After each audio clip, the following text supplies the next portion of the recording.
The most overrated movies ever. Kicking off this list is Patterson. The problem I have with this movie is that it's trying to do what Whiplash did. It's taken something that the mass majority of people don't understand and let them see the clear beauty of it. Obviously Whiplash was drumming, Patterson being poetry. You could also say Black Swan did this type of thing very well. Take something like ballet and try to get people to understand the quality of it. I'm not saying I know the first thing about ballet, but I know what I saw in Black Swan was extremely impressive. So before I saw Patterson, I hated poetry. I did it in school for 2 years, and after I watched Patterson, I still hated it. The problem that this has is that it just doesn't get the casual movie watcher on board with what it's trying to do. Maybe if you enjoy analysing films and actually like poetry, you'll like Patterson, but I don't. And that's the thing as well, like, I know good poetry, like I said I did in school against my will, did exams on that shit, so I vaguely remember how to analyse poems, and the poems in this movie were terrible, like they were utter shite. Aside from the terrible useless poems, the actual film, nothing happens in it. I watched 2 hours of Patterson waiting for something to happen, and it is 2 hours of my life I'll never get back. Next is Edge of 17. I hear so many great things about this movie. Woody Harrelson's great in it, it's funny, it's relatable. It's a pretty overrated film because how can you say Edge of 17 is a good film when you hate the main character?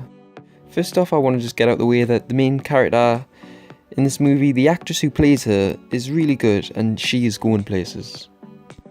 Nevertheless, Hailee Steinfeld plays a complete bitch in this film.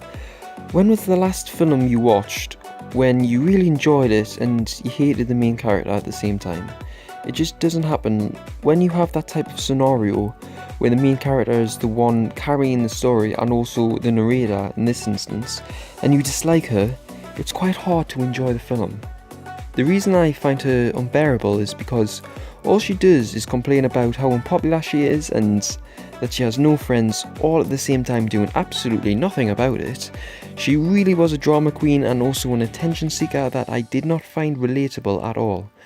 I feel that you really need to have a relatable, strong character in a coming-of-age story, and Edge of 17 did not deliver. Up next is Snowden. The reason why Snowden is on this list is because the trailer for this movie was awesome. It looked like an action-packed, tension-filled movie where there would never be a dull moment. So I had to watch it, and it's one of those movies that takes all the important parts of the film and puts it in the trailer in chronological order. So basically you watch the movie in a 2-minute trailer. Not only was I disappointed but extremely bored watching what resembled more like a documentary than what I was actually expecting. Despite this, I still see it getting decent reviews. Nothing extremely good, just decent. It just doesn't deserve that. Snowden is nothing short of abysmal and a complete bore fest. If you're interested in watching Snowden, just stick to the trailer. And finally, Buried. Spoilers for this movie. I don't know why I'm saying that because this is one of the worst films I've ever seen. It would have been okay if he had survived in the end. Being buried alive with nothing but a phone for 1.5 hours would have been a decent ending.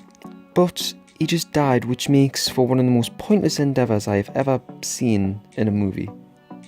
The plot was somewhat interesting as well, like it had also starred Ryan Reynolds in it, so it had potential. If he had got himself out of it in the end, it would have been an interesting film. But he didn't, which makes it 1.5 hours too long for me. Thank you for watching the most overrated movies of all time. Today's shout out goes to Dad and Lad. It's Dad and then an N and then Lad. I'll put the link in the description, and they've been pretty supportive of my channel, so I'll do them a favour and give them a shout out. And with that said, I have been Daily, and I'll see you in the next video.